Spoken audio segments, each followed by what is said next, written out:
Hello everyone and a very very good morning to all of you. सभी को visible Audible हूँ मैं? एक बार सभी लोग कमेंट करके बता देंगे। जितने भी नए स्टूडेंट्स हैं इस चैनल पे पहली बार आए हैं, सबसे पहले इस चैनल को सब्सक्राइब जरूर कर लेंगे, इस वीडियो को लाइक जरूर कर देंगे और शेयर जरूर कर देंगे। तो स्टार्ट करते हैं आज का सेशन वोकैबुलरी के साथ। और आज का पहला वर्ड है रेकलेस। रेकलेस लोग कौन होते हैं? वो लोग जो बहुत ही केयरलेस होते हैं, जिन लोगों को बिल्कुल भी ध्यान नहीं होता किसी चीज का, ऐसे लोग क्या होते हैं? ऐसे लोग आपके रेकलेस होते हैं। पार्ट ऑफ स्पीच क्या हो गया? लास्ट में LESS लग रहा है, तो जिन शब्दों के लास्ट में LESS लगता है वो वर्ड्स आपके एडजेक्टिव्स होते हैं। तो रेकलेस लोग क्या हो गए? केयरलेस। विदाउट थिंकिंग और केयरिंग अबाउट द कॉन्सिक्वेंसेज और एक्शंस। वो सोचते ही नहीं है किसके बारे में कि इस चीज का क्या कॉन्सिक्वेंस होगा, इस चीज का क्या रिजल्ट होगा। अच्छा, कॉन्सिक्वेंसेस क्या है? एक नेगेटिव टोन का वर्ड होता है। इसके सिनोनिम्स बहुत बार एग्जाम्स में आते हैं, एक बार देख लेते हैं। इसका मतलब क्या होता है? Negative results of something. तो हम क्या कह सकते हैं? रैमिफिकेशंस। रैमिफिकेशंस शब्द का मतलब भी क्या होता है? किसी चीज का नेगेटिव कॉन्सिक्वेंस या नेगेटिव इम्पैक्ट। रेपरकशंस भी कह सकते हैं। दोनों ही, तीनों ही वर्ड्स आपके क्या है? नाउन्स हैं। तो ये लोग केयरलेस होते हैं, हीडलेस। हीडलेस, हीड का मतलब होता है ध्यान देना। हीडलेस का मतलब क्या हो गया? ध्यान ही नहीं देते। रैश होते हैं, बहुत ही केयरलेस। अच्छा, लैक्स होते हैं। लैक्स लोग कौन से होते हैं? वो लोग जो किसी चीज को लेके बिल्कुल भी स्ट्रिक्ट नहीं होते। स्ट्रिक्ट नहीं होते, इसका मतलब क्या है? ये लोग बिल्कुल भी ध्यान नहीं देते हैं। केयर फ्री होते हैं, बिल्कुल भी ध्यान नहीं देते उस चीज का। एंटोनिम्स, बहुत ही केयरफुल होते हैं, कॉशियस होते हैं, प्रूडेंट होते हैं। प्रूडेंट के सिनोनिम्स रिवाइज कर लेते हैं, बहुत बार एग्जाम्स में आते हैं। प्रूडेंट लोग मीन्स बहुत ही केयरफुल लोग। तो ये लोग चेरी होते हैं, वेरी होते हैं, मेटिक्यूलस होते हैं। मेटिक्यूलस मीन्स बहुत सोच समझ के काम करते हैं। फस्टिडियस होते हैं, बहुत ही सोच समझ के काम करते हैं, केयरफुल होके काम करते हैं। स्क्रूपुलस होते हैं। स्क्रूपुलस वर्ड के दो मतलब होते हैं। एक मतलब क्या होता है? ऑनेस्ट होना, और दूसरा मतलब क्या होता है? बहुत ही ज्यादा केयरफुल होना अपने काम को लेके। फिर वाइज होते हैं। वाइज होते हैं इसका मतलब सेगेशियस होते हैं, वाइज होते हैं। पर्सपिकेशियस होते हैं, बहुत सोच समझ के बहुत ध्यान से काम करते हैं। एफर्ट्स बहुत लगाते हैं अपने काम में, इसका मतलब कैसे होते हैं? डिलिजेंट होते हैं। एसिडुअस होते हैं। एसिडुअस बहुत बार एग्जाम में आया हुआ है, मतलब बहुत ही केयरफुल होते हैं अपने काम में। फिर स्किल्ड लोगों के कुछ सिनोनिम्स आ जाएंगे। वो लोग जो बहुत ही स्किल्ड होते हैं उनको क्या बोलते हैं? एस्ट्यूट होते हैं वो लोग। कैनी, थोड़े से चालाक होते हैं। श्र्यूड, चालाक होते हैं। डेक्स्ट्रस होते हैं, मतलब स्किल्ड होते हैं। जीनियस, इंजीनियस, सॉरी जीनियस तो होते हैं, इंजीनियस होते हैं, इसका मतलब स्किल्ड होते हैं। अडेप्ट होते हैं, स्किल्ड होते हैं बहुत ही ज्यादा। लॉजिकल होते हैं अपने काम में। रैशनल, रैशनल का मतलब भी क्या होता है? लॉजिकल होते हैं। जुडिशियस होते हैं, बहुत ही सोच समझ के अपना काम करते हैं। चारों तरफ नजर रखते हैं जब भी काम कर रहे हो, तो ऐसे लोगों को क्या बोलते हैं? जो चारों तरफ नजर रखते हैं जब भी काम कर रहे हो। सर्कमस्पेक्ट, सर्कमस्पेक्ट मीन्स बहुत ध्यान देके काम करते हैं। हीडफुल होते हैं। विजिलेंट होते हैं, मतलब चारों तरफ नजर रखते हैं। अटेंटिव होते हैं, वॉचफुल होते हैं, मतलब चारों तरफ नजर रखते हैं अपने काम को। एड्रॉइट होते हैं, राइट? Adroit is what? बहुत ही स्किल्ड होते हैं। दिमाग बहुत होता है, विटी होते हैं, बहुत दिमाग होता है, पूरे टाइम दिमाग लगाते रहते हैं। सारे वर्ड्स का पार्ट ऑफ स्पीच क्या था? All of them were adjectives. Cautious होते हैं, राइट? बहुत केयरफुली अपना काम करते हैं। अटेंटिव होते हैं। हीडफुल होते हैं, हीडफुल हमने लिख लिया है। तो उसका जो रेकलेस डिसीजन था, रेकलेस मीन्स केयरलेस, उसका जो केयरलेस डिसीजन था अपने किस चीज में, कि वो सारा का सारा इन्वेस्ट कर दिया उसने एक ही पैसा, मतलब सारा का सारा पैसा एक ही जगह इन्वेस्ट कर दिया एक फेलिंग बिजनेस में, इसकी वजह से बैंकरप्सी आ गई। अच्छा, इसका एक ईडियम होता है, सारा का सारा चीज आप एक ही जगह लगा दो, तो उसका एक ईडियम क्या होता है? Put all your eggs in one basket. Put all your eggs in one basket का मतलब क्या होता है? कि आपने अपना सारा का सारा रिसोर्सेज, अपना सारा का सारा पैसा या अपना सारा का सारा ध्यान एक ही जगह लगा दिया। नेक्स्ट वर्ड इज इनडिस्प्यूटेबल, लास्ट में ABLE लग रहा है, पार्ट ऑफ स्पीच क्या हो गया, एडजेक्टिव। इनडिस्प्यूटेबल में जिसके ऊपर आप कोई डिस्प्यूट ही नहीं कर सकते, मतलब जिस चीज को आप चैलेंज ही नहीं कर सकते, जो चीज गलत ही नहीं हो सकती, वो चीज क्या हो जाती है, इनडिस्प्यूटेबल हो जाती है। अनक्वेश्चनेबल है, अनडिनाएबल है, इररेफ्यूटेबल है, इसका मतलब आप उस चीज के ऊपर सवाल उठा ही नहीं सकते हो, मतलब वो चीज क्या है, वो चीज अपने आप में एकदम परफेक्ट है। एंटोनिम्स डिबेटेबल है, सवाल उठा सकते हो, क्वेश्चनेबल है, सवाल उठा सकते हो, डिस्प्यूटेबल है। अच्छा, इररेफ्यूटेबल के मुझे कुछ सिनोनिम्स बता दो। एक वर्ड होता है अनअसेलेबल, मैं अपने आप को थोड़ा सा साइड कर लेती हूँ सबसे पहले। वर्ड क्या होता है बेटा, अनअसेलेबल। अनअसेलेबल का मतलब क्या होता है, ऐसी चीज जिसके ऊपर आप सवाल उठा ही नहीं सकते, उसके ऊपर कोई क्वेश्चन ही नहीं कर सकते। इनकॉन्ट्रोवर्टेबल मतलब उसके ऊपर कोई कंट्रोवर्सी हो ही नहीं सकती, मतलब उसके ऊपर कोई सवाल हो ही नहीं सकता, मतलब वो चीज अपने आप में एकदम परफेक्ट है। परफेक्ट चीज कैसी होती है, इम्पैकेबल, एकदम परफेक्ट है वो चीज। इमैक्यूलेट मतलब वो चीज कैसी है, उसके अंदर कोई भी प्रॉब्लम नहीं है, वो चीज अपने आप में एकदम परफेक्ट है। परफेक्ट है तो और क्या कह सकते हैं, उसको कोई हरा नहीं सकता। परफेक्ट है मतलब उसमें कोई गलतियां नहीं निकाल सकता, तो को हरा नहीं सकता। उसके वर्ड्स क्या होते हैं, इम्प्रेग्नेबल मतलब उसको कोई हरा नहीं सकता। इनविंसिबल मतलब उसको कोई हरा नहीं सकता, उससे कोई बच नहीं सकता, वो चीज होगी होगी। उसका वर्ड क्या होता है, इनएविटेबल मतलब उससे कोई बच नहीं सकता, उस चीज का होना क्या है, उस चीज का होना एकदम फिक्स है, वो चीज होगी ही होगी, हर हालत में होगी। प्रिस्टीन कह देते हैं, प्रिस्टीन का मतलब क्या होता है, वो चीज क्या है, एकदम परफेक्ट है, उसके अंदर कोई प्रॉब्लम आ ही नहीं सकती। वो चीज कैसी है, अनब्लेमिश्ड है। ब्लेमिश का मतलब क्या होता है, दाग धब्बे होना। अनब्लेमिश्ड का मतलब क्या है, कोई भी दाग धब्बे ना होना, एकदम कैसी होना वो चीज, फॉल्टलेस है, एकदम कैसी है, फ्लॉलेस है। एक और वर्ड होता है इररेप्रोचेबल मतलब कुछ भी गड़बड़ उस चीज के अंदर नहीं हो सकती। ऐसी चीजें क्या होती हैं, एकदम अपने आप में परफेक्ट एग्जाम्पल होते हैं। परफेक्ट एग्जाम्पल का वर्ड क्या होता है, एपिटमी। बस डिफरेंस क्या होता है, सारे एडजेक्टिव्स थे, नाउन फॉर्म था। एपिटमी है, इसका मतलब वो परफेक्ट एग्जाम्पल है। पैरागॉन है, पैरागॉन एक तरह की चप्पलों का भी नाम होता है ना, एक कंपनी का नाम है पैरागॉन। इसका मतलब अपने आप में वो परफेक्ट एग्जाम्पल है उस चीज का। एक एडजेक्टिव फॉर्म लिख सकते हैं, एग्जेम्पलरी मीन्स एकदम परफेक्ट एग्जाम्पल लाइक। तो साइंटिस्ट ने इनडिस्प्यूटेबल एविडेंस दिया, ऐसा एविडेंस, एविडेंस मीन्स ऐसा सबूत दिया जिसके ऊपर कोई सवाल ही नहीं उठा सकता था, अपनी थ्योरी को सपोर्ट करने के लिए। अगले वर्ड पे आते हैं, मेलेवोलेंस। अच्छा एक बात, कुछ बच्चों को ऐसा लग रहा होगा कि मैम निमिषा मैम बहुत सारी वोकैबुलरी करवा देती है एक साथ, सब कुछ माइंड में जाके जम्बल अप हो जाता है। बेटा वोकैबुलरी करने का ना यही तरीका होता है। आप रोज रोज एडिटोरियल में आओगे, मैं बार बार उन वर्ड्स को रिपीट करूंगी, आप बार बार सुनोगे, बार बार वो आपके दिमाग में जाके जम्बल अप हो जाएंगे, मिक्स हो जाएंगे, और फिर धीरे धीरे धीरे धीरे करके आपको याद हो जाएंगे। तो जितना ज्यादा सुनोगे उतना ही ज्यादा वोकैबुलरी इंप्रूव होगी। इसलिए मेरी कोशिश रहती है कोई वर्ड आए उससे रिलेटेड साथ के साथ आपको सारे वर्ड्स बता दूं। मेलेवोलेंस में रूट वर्ड क्या होता है, मेला, मेला और कैको, दो शब्द होते हैं जिनका मीनिंग क्या होता है, कोई चीज कैसी है, खराब है।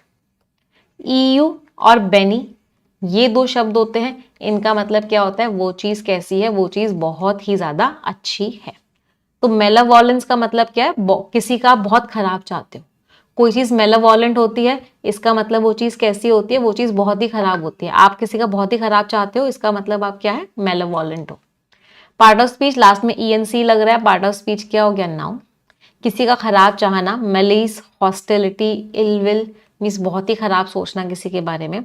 Benevolence, bene means good, benevolence अच्छा चाहना, काइंडनेस, गुडविल। तो वो खराब जो चाहता था अपने दुश्मन का, वो एविडेंट था। एविडेंट का मीनिंग क्या होता है, एकदम क्लियर था।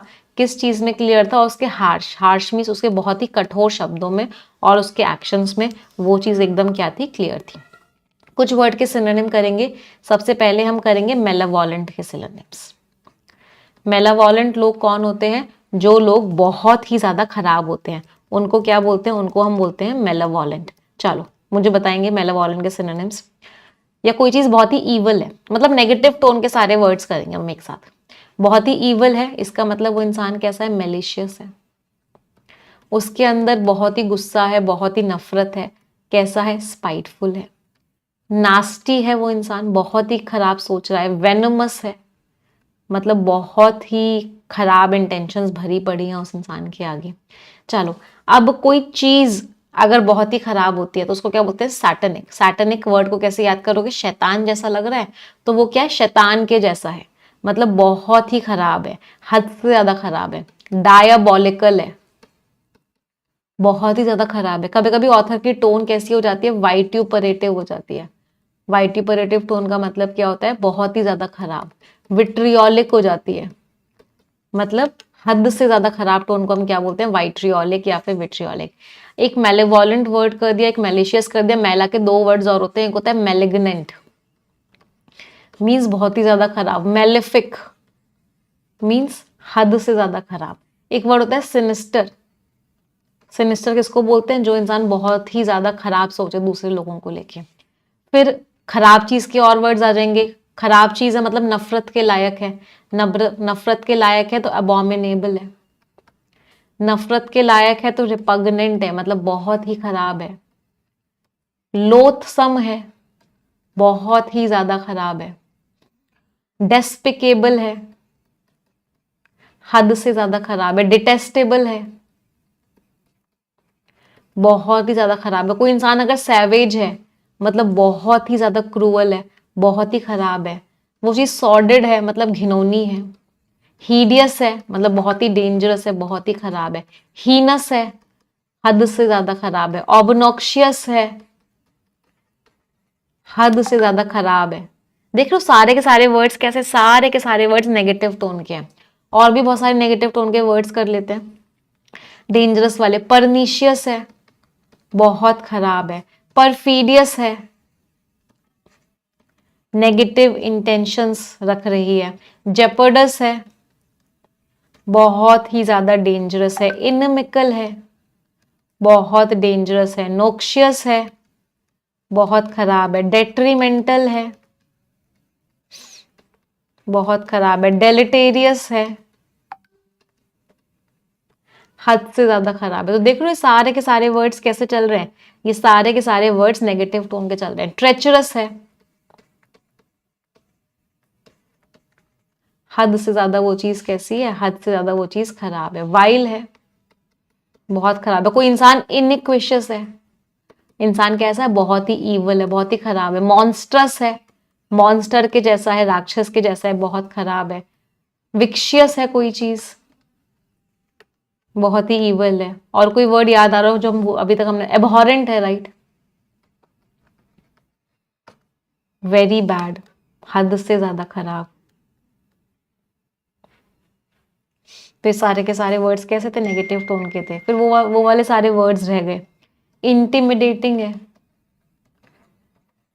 मतलब आपको डराने वाली है, मतलब आपके लिए खराब है। आपके लिए डॉन्टिंग है, मतलब आपको डराने वाली है, आपके लिए खराब है। थ्रेटनिंग है, खराब है। बेलफुल है,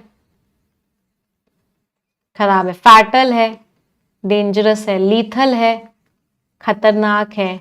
डेडली है, खतरनाक है। ओमिनस है, मतलब खराब चीज का सिग्नल दे रही है कि कोई खराब चीज होने वाली है। कैटास्ट्रॉफिक है, तबाही मचा देने वाली है। एपोकैलिप्टिक है, तबाही मचा देने वाली है। कैटाक्लाइजमिक है, तबाही मचा देने वाली है। मेनेसिंग है, राइट, बहुत ही डेंजरस है, बहुत ही खराब है। कुछ ना कुछ क्या करेगी? तबाही मचा देगी। एक वर्ड होता है मॉर्बिड। मॉर जो रूट वर्ड होता है ना, वो डेथ से रिलेटेड होता है, मृत्यु से रिलेटेड होता है। तो कोई चीज मॉर्बिड है, इसका मतलब क्या है? बहुत ही खराब है, वेरी वेरी बैड। तो ये सारे के सारे शब्द नेगेटिव टोन के शब्द थे। क्लियर सभी को? याद कैसे होंगे? बार बार सुन के, बार बार ये वर्ड्स आएंगे, मैं आपको बार बार सुनाऊंगी, आपको बार बार सुन सुन के याद हो जाएंगे। अगले वर्ड पे आते हैं, डिसमेंटल। एक मूवी थी डिसमेंटल चिट्टी। डिसमेंटल चिट्टी रोबोट मूवी थी, उसमें चिट्टी एक रोबोट होता था, रजनीकांत जी की वो मूवी थी। डिसमेंटल कर दो मीन्स तोड़ दो। तो अगर आप किसी चीज को तोड़ने की बात कर रहे हो, इसका मतलब आप क्या कह रहे हो? डिसमेंटल कर दो। एक्शन की बात कर रहे हैं, पार्ट ऑफ स्पीच क्या हो गया? वर्ब। तो process of what, process of taking apart और डिसअसेंबलिंग समथिंग, डिमोलिशन करना, डिसअसेंबल करना, ब्रेक डाउन करना, दैट मीन्स उस चीज को क्या कर देना, तोड़ देना। कंस्ट्रक्शन कर दिया, असेंबल कर दिया, बिल्ड कर दिया मीन्स बना दिया। तो सरकार का जो डिसीजन था कि वो एजुकेशन डिपार्टमेंट को डिसमेंटल कर देगी, इसकी वजह से क्या हो गया, बहुत ज्यादा प्रोटेस्ट होने लग गए। देखी थी मूवी? डिनाउंस करने के, चलो अब सिनोनिम्स लिखेंगे सबसे पहले। तो अगर आप किसी को डिनाउंस कर रहे हो, इसका मतलब आप उसकी क्या कर रहे हो, बुराई कर रहे हो। दो शब्द होते हैं, सभी को डिफरेंस पता है ना डिनाउंस और रिनाउंस में। डिनाउंस का मीनिंग होता है बुराई करना, दैट मीन्स क्या करना, क्रिटिसाइज करना। रिनाउंस का मीनिंग क्या होता है, त्याग देना। दोनों के ही सिनोनिम्स कर लेते हैं ना, पहले रिनाउंस से स्टार्ट करते हैं। तो अगर आप किसी चीज को रिनाउंस कर रहे हो, इसका मतलब आप उस चीज को क्या कर रहे हो, त्याग रहे हो। त्यागने का वर्ड क्या होता है, एब्डिकेट करना।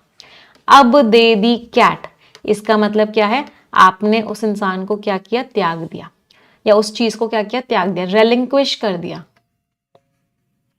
मीन्स त्याग दिया। गिव अप कर दिया, गिव इन कर दिया, इनका मतलब क्या होता है, सरेंडर कर दिया। सरेंडर कर दिया, हार मान ली मतलब। ईल्ड कर दिया, हार मान ली। Throw in the towel, raise the white flag, अभी कुछ दिन पहले भी पढ़े थे। थ्रो इन द टॉवल या फिर रेज अ व्हाइट फ्लैग, इन दोनों का मतलब भी क्या होता है, आपने क्या किया, हार मान ली, मतलब क्या कर दिया, सरेंडर कर दिया। चलो अब बात करते हैं क्रिटिसाइज वर्ड के सिनोनिम्स। बहुत इंपॉर्टेंट, क्रिटिसाइज वर्ड के बहुत सारे सिनोनिम्स एग्जाम में आते हैं। तो अगर आप किसी इंसान को क्रिटिसाइज कर रहे हो, इसका मतलब आप उसकी भर भर के क्या कर रहे हो, बुराई कर रहे हो। तो बुराई करने के पहले सी वाले वर्ड्स लिखते हैं। सेंश्योर कर रहे हो, कंडेम कर रहे हो, डांटना भी एक नियर सिनोनिम हो गया, तो चाइड कर रहे हो, कास्टिगेट कर रहे हो। और जैसे जैसे सी वाले वर्ड्स याद आते रहेंगे, बीच बीच में लिखते रहेंगे और बाकी वर्ड्स से लिख लेते हैं। बेरेट कर रहे हो, बी लिटिल कर रहे हो, डिमीन कर रहे हो, डिस्पैरेज कर रहे हो, ब्लेम कर रहे हो, लेम्बास्ट कर रहे हो, अपब्रेड कर रहे हो, रेप्रीमैंड कर रहे हो, स्कोल्ड कर रहे हो, रेप्रोच कर रहे हो, रेब्यूक कर रहे हो। आप लोगों को भी जैसे जैसे याद आते रहे मुझे बताते हुए जाना है ना। हाँ, रिप्रूव कर रहे हो। सारे शब्दों का मीनिंग क्या चल रहा है, बुराई कर रहे हो आप ना। अच्छा, डांटने का एक और कुछ फ्रेजल वर्ब्स भी होती है ना, च्यू आउट कर रहे हो, पुल अप कर रहे हो। एक ईडियम होती है, read the right act, means बहुत बुरी तरीके से डांटना। टीयर डाउन कर रहे हो, मतलब बहुत बुरी तरीके से डांटो। चेस्टाइज नहीं लिखा हमने, हाँ, चेस्टाइज कर रहे हो। रिडिक्यूल कर रहे हो, मतलब उसका मजाक उड़ा रहे हो, बहुत बुरी तरीके से उसको शर्मिंदा कर रहे हो। मॉक कर रहे हो, स्नीयर कर रहे हो, टॉन्ट कर रहे हो, जियर कर रहे हो, जाइब कर रहे हो, मतलब उस इंसान की भर भर के बुराइयां आप कर रहे हो। हाँ, डेरोगेट कर रहे हो, अपने आप को हटा लेती हूं मैं। और कौन कौन से वर्ड्स याद आ रहे हैं कोई? हाँ, रेप्रीहेंड लिखा है हमने, नहीं लिखा, नहीं, रेप्रीहेंड कर रहे हो, राइट। आपने उस इंसान को पुट डाउन कर दिया है। स्कॉफ कर रहे हो, राइट, स्कॉफ कर रहे हो। डिसडेन कर रहे हो, हाँ, डिक्राई कर रहे हो, वेरी गुड। और कोई वर्ड? एक्सोरिएट कर रहे हो, मीन्स भर भर के उस इंसान की क्या कर रहे हो, भर भर के उस इंसान की आप बुराई कर रहे हो। सारे के सारे वर्ड्स कैसे, सारे के सारे वर्ड्स नेगेटिव टोन के वर्ड्स हैं, सबका मीनिंग होता है बुराई करना। विलीफाई कर रहे हो, एडमोनिश तो लिख लिया होगा, एडमोनिश कर रहे हो, डांट रहे हो। चलो, सारे वर्ड्स नेगेटिव टोन के। डिफेम कर रहे हो, स्लैंडर कर रहे हो। हाँ, टेक टू टास्क रह गया मैम। टेक टू टास्क मीन्स डांटना, बुराई करना। चलो आ जाते हैं। तो डिनाउंस का मतलब क्या हो गया, किसी इंसान को पब्लिकली डिक्लेयर कर रहे हो कि वो इंसान गलत है और उसकी आप क्या कर रहे हो, उसकी आप बुराई कर रहे हो। एक्शन की बात कर रहे थे, सारे वर्ड्स क्या थे, वर्ब थे। कंडेम किया, क्रिटिसाइज किया, सेंश्योर किया मीन्स बुराई करी। एंटोनिम्स तारीफ कर दी, प्रेस कर दिया, एंडोर्स कर दिया, सपोर्ट कर दिया, कमेंट कर दिया, तारीफ कर दी। मुझे तारीफ के भी कुछ वर्ड्स बता दो। अगर आप किसी इंसान की तारीफ कर रहे हो, इसका मतलब आप क्या कर रहे हो, उसको यूलोजाइज कर रहे हो, उसको हेल कर रहे हो, एग्जल्ट कर रहे हो, एक्सटॉल कर रहे हो। एक और वर्ड होता है एग्जॉल्ट। उस वर्ड का मीनिंग क्या होता है, आप रिजॉइस कर रहे हो, आप सेलिब्रेट कर रहे हो उसकी सक्सेस को, तो उसको क्या बोलते हैं, सॉरी वो होता है एग्जल्ट। उसकी आप सक्सेस को बहुत ज्यादा तारीफ कर रहे हो और उसकी सक्सेस को एंजॉय कर रहे हो, तो एग्जल्ट का रिजॉइस करते हुए तारीफ करना मीनिंग होता है। कमेंड कर रहे हो, लॉर्ड कर रहे हो, अपलॉड कर रहे हो, ग्लोरीफाई कर रहे हो। एक वर्ड होता है वेनरेट करना। वेनरेट करने का मतलब क्या होता है, रिस्पेक्ट कर रहे हो आप उसकी, मतलब आप उसकी तारीफ कर रहे हो, रिस्पेक्ट कर रहे हो। तो ये सारे के सारे वर्ड्स किस चीज के हो गए, तारीफ करने के। सबका पार्ट ऑफ स्पीच क्या है, all of them are verbs. Eulogise लिख दिया हमने, हाँ लिख दिया यूलोजाइज। तो ग्लोरीफाई लिख दिया बेटा। चलो, तो ह्यूमन राइट्स ऑर्गेनाइजेशन ने बुराई करी सरकार की दबा देने वाली पॉलिसीज की। हाँ, अक्लेम कर रहे हो, वो भी तारीफ करना होता है, राइट। ऑनर कर रहे हो आप एक तरीके से उसको, मतलब एडमायर कर रहे हो। अच्छा, जो लोग हद से ज्यादा तारीफ करते हैं, मतलब जो लोग इतनी तारीफ करते हैं कि ऐसा लगता है कि वो लोग क्या कर रहे हैं, चमचागिरी कर रहे हैं, उन लोगों को क्या बोलते हैं। जो लोग इतनी तारीफ करते हैं, ऐसा लग रहा है कि चमचागिरी कर रहे हैं, ऐसे लोगों को हम क्या बोलते हैं, बहुत बार एग्जाम में आ चुका है, साइकोफैंट्स। साइकोफैंट्स कौन होते हैं, जो सबसे ज्यादा तारीफ करते हैं, चमचागिरी करते हैं, क्या बोलते हैं ऐसे लोगों को, टोडी। ये लोगों को क्या बोलते हैं, ब्राउन नोजर, मीन्स आपकी भर भर के तारीफ करेंगे। ऐसे लोग क्या होते हैं, ऑब्सेकियस होते हैं। ऑब्सेकियस का मतलब क्या होता है, भर भर के तारीफ करेंगे। ये एडजेक्टिव फॉर्म्स हो गए हैं ना, ये नाउन फॉर्म्स थे। ऐसे लोग क्या होते हैं, एक तरीके से सर्वाइल। सर्वाइल का मतलब क्या, आपकी सारी बातें मान लेंगे। डोसाइल मतलब आपकी सारी बातें मान लेंगे। कंप्लायंट होते हैं, आपकी सारी बातें मान लेंगे। आप जो जो उनको बोलोगे वो सारी की सारी बातें मान लेंगे। बूट लिकर भी बोलते हैं ऐसे लोगों को ना,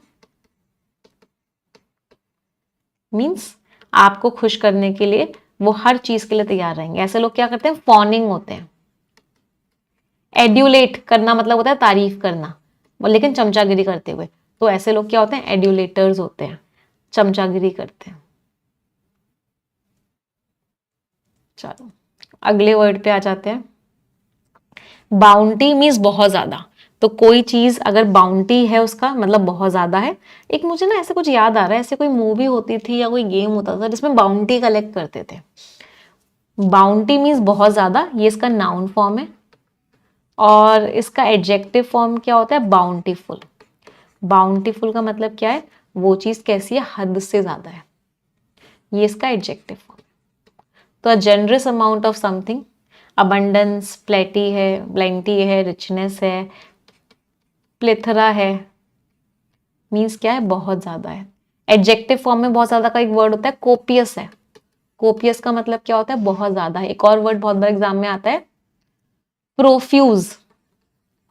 कोई चीज अगर प्रोफ्यूज अमाउंट में है, इसका मतलब वो बहुत ज्यादा है। एम्पल अमाउंट में है, बहुत ज्यादा है। कोई चीज बहुत ज्यादा है तो उसके लिए एक वर्ड यूज करते हैं, a slew of something. A slew of something, slew noun की तरह होता है, मतलब बहुत ज्यादा।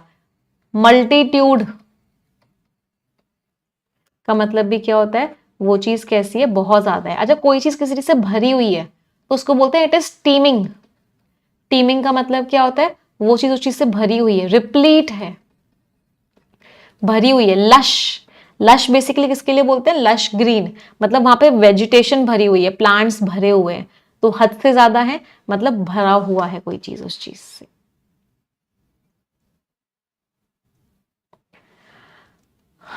एंटोनिम स्कैरसिटी है, डेफिशिएंसी है, शॉर्टेज है। शॉर्टेज के दो वर्ड्स बहुत बार एग्जाम में आते हैं, एक आता है पॉसिटी। पता है आजकल मेरे साथ क्या होता है, मैं आप लोगों को वोकैबुलरी बता रही होती हूँ ना, तो मेरे मन में ना ऐसे एग्जाम के क्वेश्चंस घूम रहे होते हैं कि इससे रिलेटेड वर्ड ये आया था एग्जाम में, इससे रिलेटेड वर्ड ये आया था। तो जो मैं आपको एक्स्ट्रा वर्ड्स बताती हूँ ना कि ये वाला वर्ड, ये ना एग्जाम वाले वर्ड्स होते हैं जो एग्जाम में आए हुए होते हैं, तो उनको ना डबल स्टार मार्क करके नोट डाउन जरूर कीजिएगा। जैसे पॉसिटी और एक और वर्ड दैट इज डर्थ, इन दोनों शब्द का मीनिंग क्या होता है, किसी चीज की कमी। तो फॉरेस्ट जो है बहुत सारे फ्रूट्स देता है, हर्ब्स देता है इंडिजिनस लोगों के लिए। इंडिजिनस लोग कौन होते हैं, वहां के नेटिव्स, वहां के लोकल लोग जो होते हैं वो वहां के इंडिजिनस लोग होते हैं।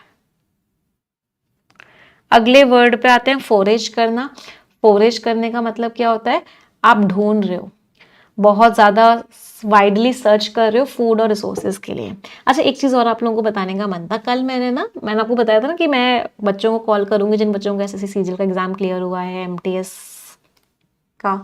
तो कल मैंने 3 बच्चों से बात किया एंड मैक्सिमम बच्चों ने, अभी उन लोगों का वीडियो भी अपलोड कर देंगे, 2 बच्चे जिनसे बात किया दोनों के नंबर सेम थे एसएससी सीजीएल के इंग्लिश में, 131 आउट ऑफ 135। एक एमटीएस के बच्चे से बात की थी, उसके 75 आउट ऑफ 75 थे।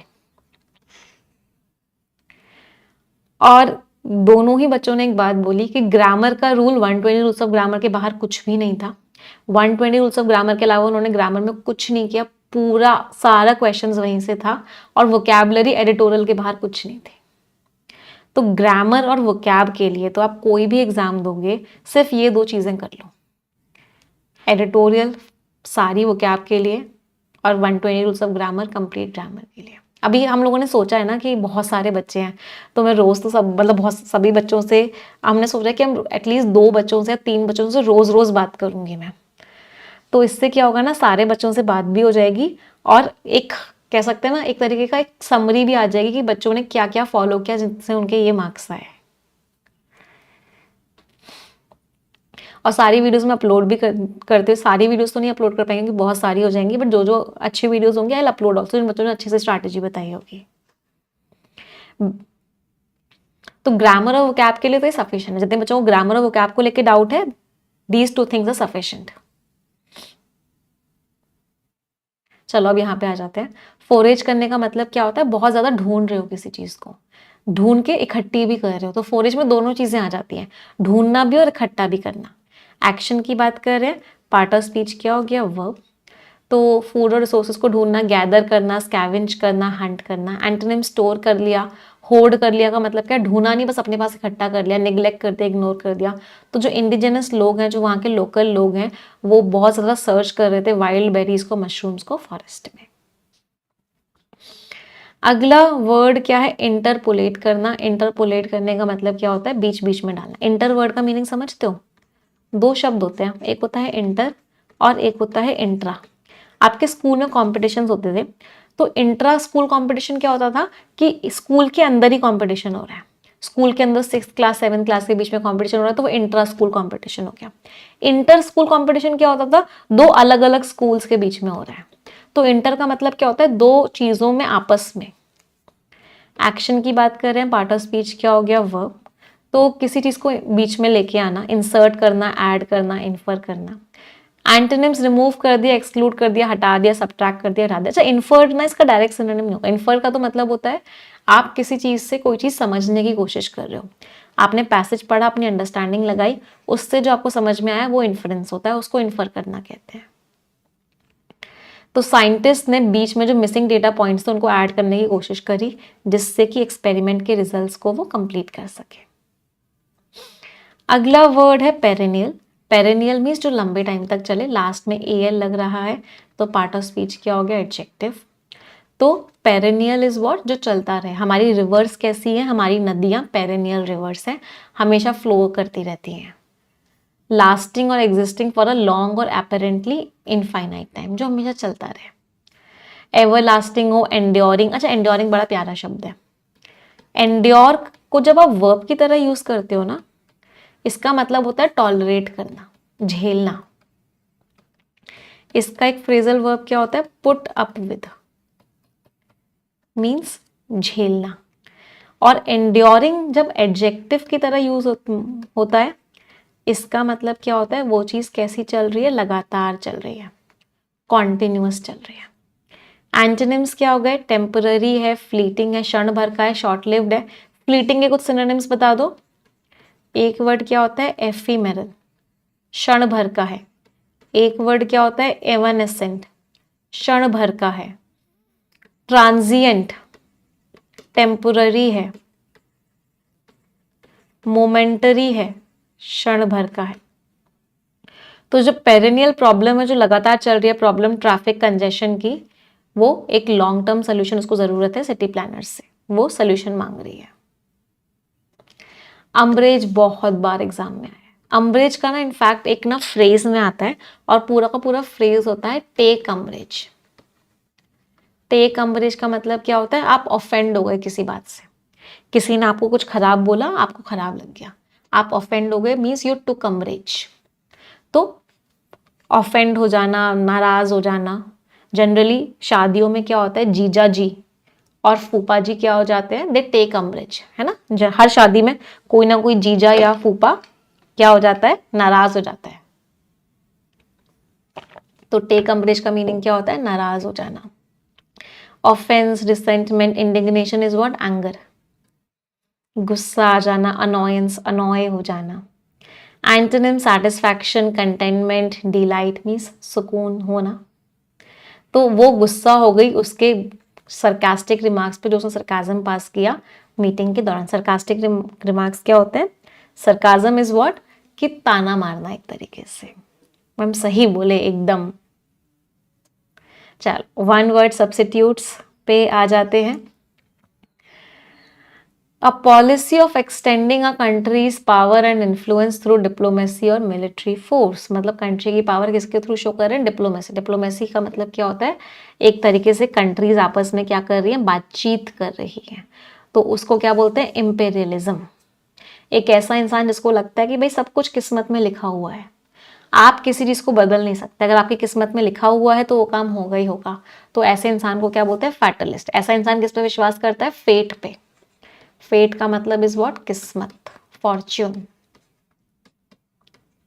सब कुछ लिखा हुआ है, किसी चीज को बदल नहीं सकते। जिसको ठीक नहीं कर सकते, इनकॉरेजिबल, आप उसको ठीक नहीं कर सकते। एक ऐसा इंसान जिसके ऊपर सारा का सारा ब्लेम डाल दिया जाता है, उसको बरी का बकरा बना दिया जाता है, उस बरी के बकरे को क्या बोलते हैं, स्केपगोट, पकड़ा। Carry out, you carried it out very well, तुमने उस काम को बहुत अच्छे से किया। तो कैरी आउट करना मीन्स किसी काम को पूरा कर लेना। टू परफॉर्म और कंप्लीट अ टास्क, ऑर्डर और इंस्ट्रक्शन, किसी चीज को आपने पूरा कर लिया मीन्स आपने उसको कैरी आउट कर लिया। कैरी ऑन, एक मूवी थी ना, कैरी ऑन जट्टा, शायद ऐसी कोई पंजाबी मूवी थी। तो कैरी ऑन मीन्स कंटिन्यू करते रहो, लगे रहो मुन्ना भाई, कैरी ऑन मुन्ना भाई। ड्रॉप ऑफ का मतलब क्या होता है, एक तो होता है ड्रॉप ऑफ, आपने एक सामान एक जगह से उठा के दूसरी जगह भेज दिया, एक तो वो मीनिंग होता है ड्रॉप ऑफ का, यहां से उठा के आपने यहाँ ड्रॉप ऑफ कर दिया। एक दूसरा मतलब क्या होता है, सो जाना। सो जाने का मतलब क्या होता है, एक और होता है डोज ऑफ कर जाना, नींद आ जाना। कैच सम जेड्स, सोने चले जाना। हिट द सैक, सोने चले जाना। Hit the hay, nod off, सबका मीनिंग क्या होता है, सोना। जोन आउट कर जाना मीन्स एकदम ही सोना नहीं होता, जोन आउट का मतलब, जोन आउट का मतलब होता है कि एकदम ही अनकॉन्शियस से हो जाना, मतलब कुछ समझ ही नहीं आ रहा। कभी कभी ऐसी बात चल रही होती है कि आप जोन आउट हो जाते हो, मतलब वो बात आप उसमें मेंटली अवेलेबल ही नहीं होते हो, कहीं और ही पहुंच जाते हो, दैट इज जोन आउट करना। Get away with, you can not get away with it easily, तुम आसानी से इससे बच नहीं पाओगे। तो गेट अवे विद का मतलब क्या होता है, उस चीज से बच जाना, ब्लेम या पनिशमेंट से बच जाना। Look up to, I look up to you ma'am, या I look up to you sir, I look up to you mother, I look up to you father. इसका मतलब आप किसी इंसान को बहुत रिस्पेक्ट करते हो, आप उस इंसान को बहुत एडमायर करते हो, उसको आप एक रोल मॉडल समझते हो। तो लुक अप टू यू। अच्छा, सिर्फ लुकअप होता है, इसका मतलब क्या होता है, एक एक्सेल में फॉर्मूलाज होते हैं, वी लुकअप। तो लुकअप का मतलब क्या होता है, आप किसी चीज को ढूंढ रहे हो, that means you are looking it up. Idioms and phrases पे आ जाते हैं. Next is on the back burner. Mummy को जो चीज लग रही होती है कि इसकी उसको चलाने की जरूरत नहीं है गैस पे, सिर्फ वो अपने आप उबल जाएगा, तो उसको पीछे वाले बर्नर पे रख देते हैं. तो ऑन बैक बर्नर, गैस में पीछे वाली साइड रख देते हैं. तो ऑन बैक बर्नर मीन्स ऐसी चीज जिसको आपको तुरंत अटेंशन देने की जरूरत नहीं है, तुरंत ध्यान देखने की जरूरत नहीं है, उस चीज को आप ऑन द बैक बर्नर रख देते हो, प्रायोरिटी कम देते हो. In the same boat, I am in the same boat as you, या we are in the same boat, मतलब हम सेम सिचुएशन में है. In a similar situation, what are you waiting for, get the ball rolling. किस चीज का इंतजार कर रहे हो, काम शुरू करो ना. Get the ball rolling means to make something begin, किसी चीज को स्टार्ट करना. एट द हेल्म, हेल्म का मीनिंग क्या होता है, इंचार्ज पोजिशन. तो जो इंसान चार्ज में है, पोजिशन में है, लीडर है, उसको बोलते हैं वो हेल्म पे है. तो एट द हेल्म मीन्स जो इंसान इंचार्ज है उस चीज का, कमांड है उसके पास. Pig out, eat like a pig या पिग आउट करने का मतलब क्या होता है, बहुत खाना. तो कोई इंसान अगर बहुत खा रहा है तो उसको बोलते हैं ईट लाइक अ पिग या ईट पिग आउट करना. कोई इंसान बहुत कम खा रहा है उसको क्या बोलते हैं, ईट लाइक अ बर्ड. बर्ड की तरह खाने का मतलब क्या होता है, बहुत ही कम खाना. समझ आई वोकैबुलरी सभी को, यस और नो माय चैंपियंस. चलो आ जाते हैं आज के आर्टिकल पे, बट उससे पहले मैं रिक्वेस्ट करूंगी, 4300 स्टूडेंट्स आर वॉचिंग बट उतने लाइक्स नहीं है, तो एक बार तुरंत के तुरंत सभी लोग सेशन को लाइक कर देंगे, तुरंत के तुरंत. लेसन्स नॉट लर्न, सबक सीखा नहीं. ट्रम्प, बहुत दिनों से ट्रम्प जी की बात नहीं हुई थी, हम मिस कर रहे थे ट्रम्प जी को, चलो आ गए हैं. एंड डिपार्टमेंट ऑफ एजुकेशन की बात करने वाले हैं. ईट लाइक अ हॉर्स भी होता है बहुत ज्यादा खाना. चलो पहले आप पढ़ेंगे फिर हम समझाएंगे. Read it everyone.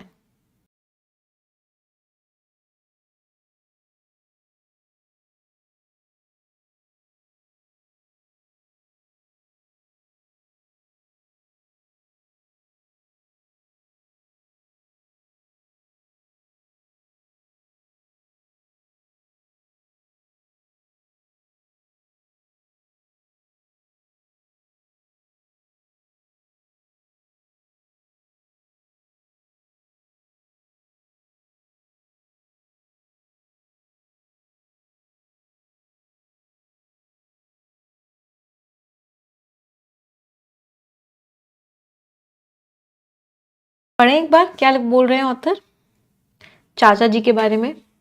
A new broom sweeps clean. Broom होता है झाड़ू, स्वीप्स क्लीन का मतलब होता है साफ करना.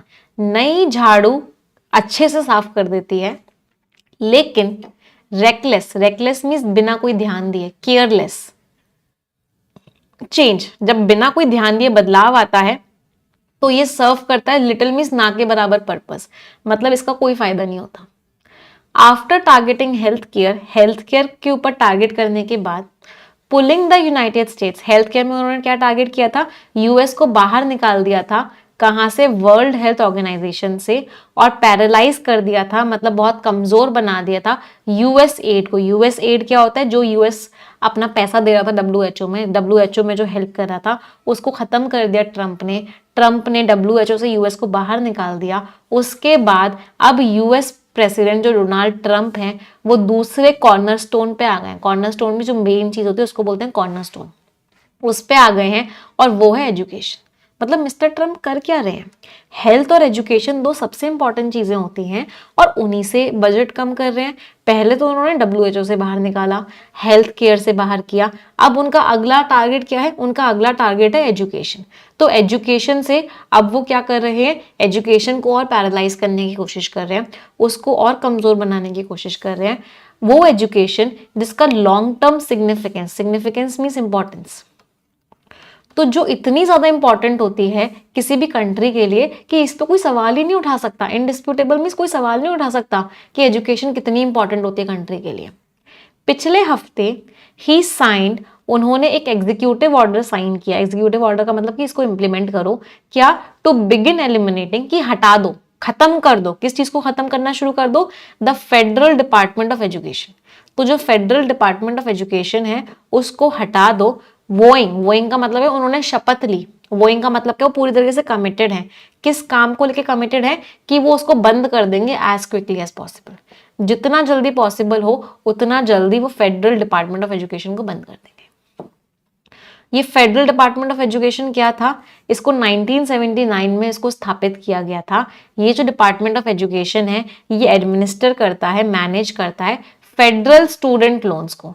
तो जो बच्चे लोन्स लेते हैं कॉलेज और यूनिवर्सिटी के लिए, तो कॉलेज के लोन्स को वो मैनेज करता है, यूनिवर्सिटी के बच्चों को मैनेज करता है और प्रोवाइड करता है टारगेटेड सपोर्ट। मतलब targeted support means proper support देता है डिसएडवांटेज ग्रुप्स को, वो लोग जो गरीब हैं, जिनके पास उतने प्रिविलेजेस नहीं है, एडवांटेजेस नहीं है, उनको सपोर्ट करता है।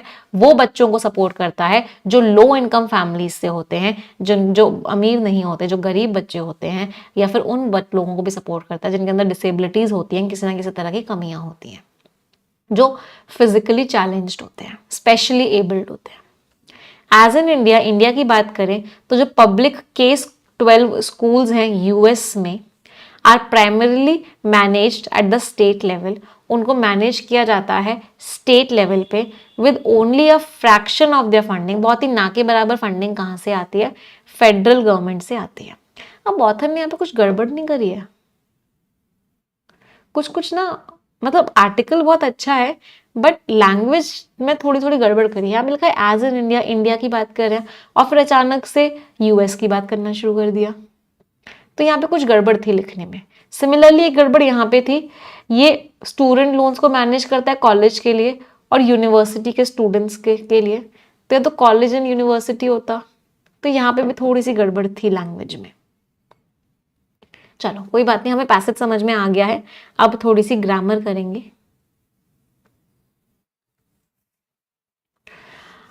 कुछ कुछ चीजें मुझे बताएंगे। एक तो मुझे चेंज का पार्ट ऑफ स्पीच बता दो।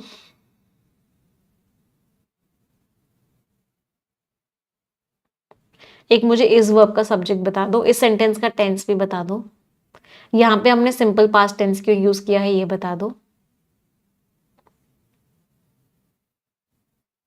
प्रोवाइड्स वर्ब का सब्जेक्ट बता दो, सपोर्ट का पार्ट ऑफ स्पीच बता दो। चलो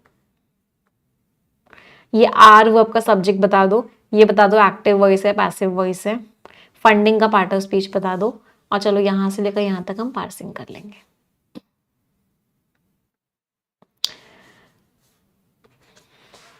चलिए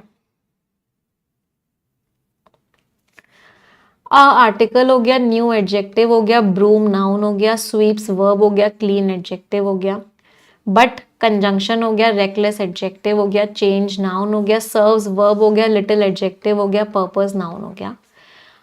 after targeting health care, health care को टारगेट करने के बाद आफ्टर यहाँ प्रेपोजिशन का रोल प्ले कर रहा है, टारगेटिंग वर्ब है, हेल्थ केयर पूरा का पूरा नाउन है, पुलिंग वर्ब है, द आर्टिकल है, यूएस नाउन है, out preposition, out of the world health organ, out यहाँ पे प्रेपोजिशन नहीं है, ऑफ प्रेपोजिशन है, आउट यहाँ पे एक तरीके से एडवर्ब है, दी आर्टिकल है, वर्ल्ड हेल्थ ऑर्गेनाइजेशन नाउन हो गया, एंड कंजंक्शन हो गया, पैरालाइजिंग वर्ब है, यूएसएआईडी नाउन है। एजुकेशन, अच्छा इसका सब्जेक्ट क्या है, इसका सब्जेक्ट है सिग्निफिकेंस। ये पोजीशन से स्टार्ट हो रहा था, एडिशनल इन्फॉर्मेशन थी। यहाँ पे सिंपल पास्ट टेंस क्यों यूज हुआ है, क्योंकि last week past point of time दिया गया था। जब भी पास्ट पॉइंट ऑफ टाइम दिया जाता है हम सिंपल पास्ट टेंस यूज करते हैं।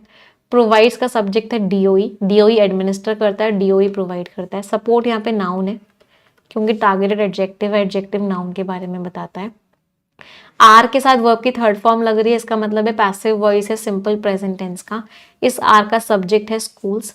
फंडिंग यहाँ पे नाउन है, V1 प्लस ING है, नाउन का रोल प्ले कर रहा है, तो इसको आप क्या बोलोगे, इसको आप जेरेंट बोलोगे। कोई दिक्कत किसी को भी। मैम आउट एडवर्ब कैसे हुआ, देखो ऑफ प्रपोजिशन है, जो शब्द प्रपोजिशन के बारे में बताता है वो एडवर्ब होता है। एडवर्ब आपको हर पार्ट ऑफ स्पीच के बारे में बता सकता है, every part of speech except noun and pronouns. Clear. चलो अगला पैराग्राफ पढ़ेंगे सभी लोग।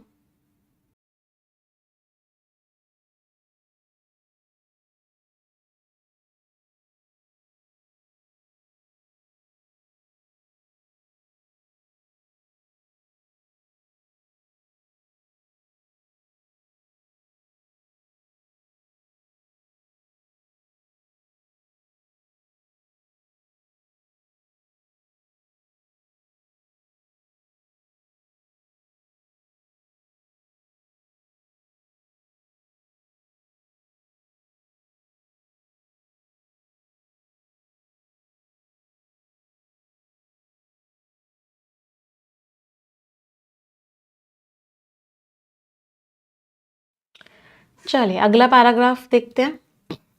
फिर भी जो DOE है, डिपार्टमेंट ऑफ एजुकेशन है, वो एक बहुत ही क्रिटिकल मीन्स एक बहुत ही इंपॉर्टेंट रोल प्ले करता है।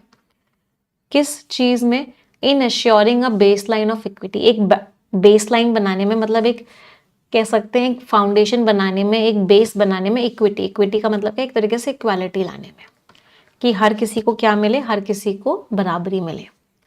व्हाइट हाउस के जो प्रेस सेक्रेटरी हैं कैरोलिन लिएविट, उन्होंने डिफेंड किया। डिफेंड का मतलब क्या? सपोर्ट किया, एक तरीके से प्रोटेक्ट किया। किस चीज को उन्होंने सपोर्ट किया? एग्जीक्यूटिव ऑर्डर को, जो मिस्टर ट्रंप ने ऑर्डर पास किया उसको सपोर्ट किया। उन्होंने साइट किया। साइट का मतलब क्या होता है? मेंशन किया। उन्होंने क्या मेंशन किया? उन्होंने क्या बताया? डेकेड्स की 10 साल हो गए फेलिंग टेस्ट स्कोर्स की, बच्चों के स्कोर्स अच्छे नहीं आ रहे, लो स्टूडेंट परफॉर्मेंस, बच्चों की परफॉर्मेंस अच्छी नहीं हो रही, डिस्पाइट, हालांकि हम $3 ट्रिलियन खर्च कर चुके हैं इस फेडरल स्पेंडिंग में, मतलब सरकार की तरफ से इतना पैसा जा चुका है एजुकेशन में, फिर भी बच्चों के स्कोर अच्छे नहीं आ रहे, फिर भी बच्चों की परफॉर्मेंस अच्छी नहीं है, इसीलिए हम पैसा देना ही बंद कर देते हैं। What has been the return? सरकार सवाल पूछती है क्या रिटर्न आ रहा है उस इन्वेस्टमेंट पे for the American tax payer.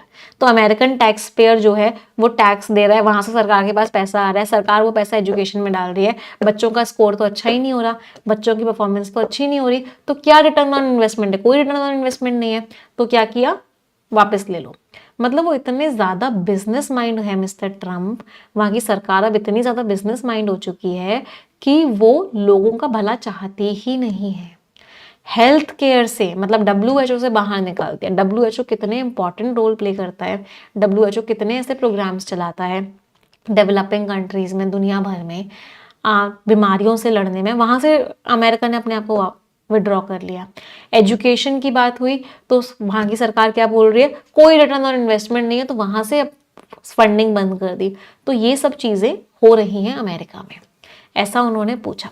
But demanding a measurable return on investment, but author सवाल पूछ रहे हैं कि पब्लिक वेलफेयर के लिए रिटर्न ऑफ इन्वेस्टमेंट आप डिमांड कर रहे हो। ये बात गलत, ना केवल गलत है, ये किस चीज पे बॉर्डर कर रही है? बॉर्डर में से किस चीज के नजदीक है? मेलेवॉलेंस, मतलब आपकी इंटेंशन बहुत खराब हो चुकी है, आप पब्लिक का वेलफेयर चाहते ही नहीं हो। आप ये बोल रहे हो कि मैं तुम्हारा भला कर रहा हूं, तो उसमें मेरा रिटर्न ऑन इन्वेस्टमेंट क्या है? तो ये ना केवल गलत है, ये ईविल है, ये बहुत ही घटिया बात है, ऐसा ऑथर ने बोला। इट टारगेट्स द, ये टारगेट करता है सबसे ज्यादा गरीब स्टूडेंट्स को।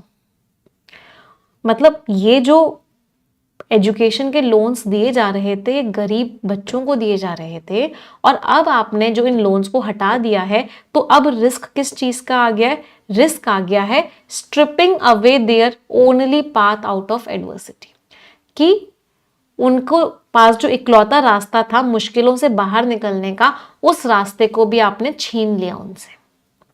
गरीब के पास एक इकलौता रास्ता क्या होता है अपनी गरीबी से बाहर निकलने का? दैट इज एजुकेशन, कि वो पढ़ाई करे और एक अच्छी पोजीशन पे पहुंचे, लेकिन वहां की सरकार ने वो रास्ता भी उनसे छीन लिया है। The department of education has long been in the crosshairs. Been in the crosshairs का मतलब क्या है? एक लड़ाई का, मुद्दे का इशू बना हुआ है कंजर्वेटिव्स वहां की एक पार्टी है। सिंस द रिएगन एरा, एरा का मतलब होता है उस समय से, ये एक लड़ाई का इशू बना हुआ था। एबॉलिशिंग इट, इसको मिटा देना, इसको हटा देना, वो क्या था? एक रिपब्लिकन एस्पिरेशन था, रिपब्लिकन पार्टी का सपना था कि इसको हटा देना। But no one has come closer to realising that goal, लेकिन कोई भी इतना नजदीक नहीं आया उस सपने को पूरा करने से मिस्टर ट्रंप के कंपैरिजन में।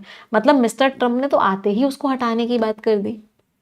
Even before signing this order, इस ऑर्डर को साइन करने से पहले द डिपार्टमेंट्स वर्कफोर्स, तो जो डिपार्टमेंट ऑफ एजुकेशन में जो लोग काम कर रहे थे, वहां की वर्कफोर्स थी, उनको लगभग आधा कर दिया, मतलब आधे लोगों को वहां से निकाल दिया। विद एब्रप्ट, एब्रप्ट का मीनिंग क्या है? अचानक से, सडन। टर्मिनेशंस का मतलब क्या है? उनको पिंक स्लिप दे दी गई, उनको रिजिग्नेशन करने को बोला गया, उनको निकाल दिया गया।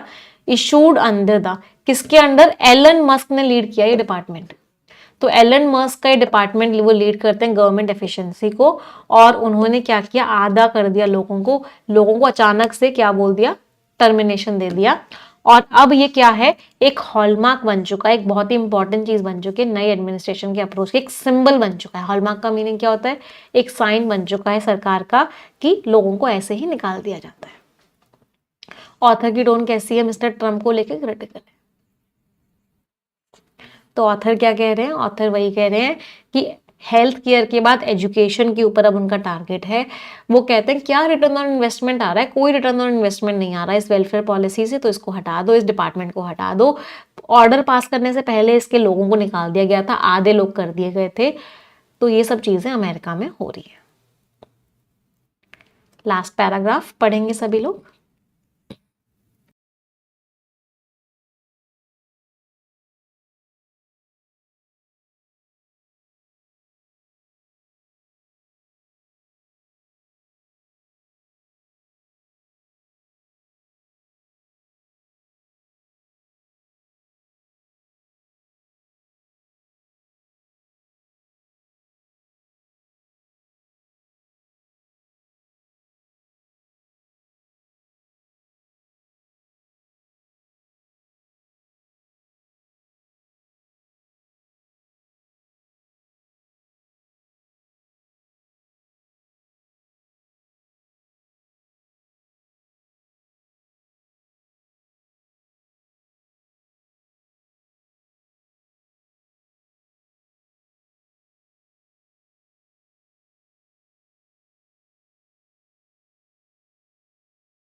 नाउ एम आई ऑडिबल, अब आवाज आ रही है सभी को?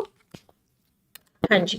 तो ऑथर ने क्या बोला कि अगर सच में आपकी प्रॉब्लम ये थी कि बच्चों का स्कोर अच्छा नहीं आ रहा, बच्चों के मार्क्स अच्छे नहीं आ रहे, तो आप सिस्टम को ठीक करो ना।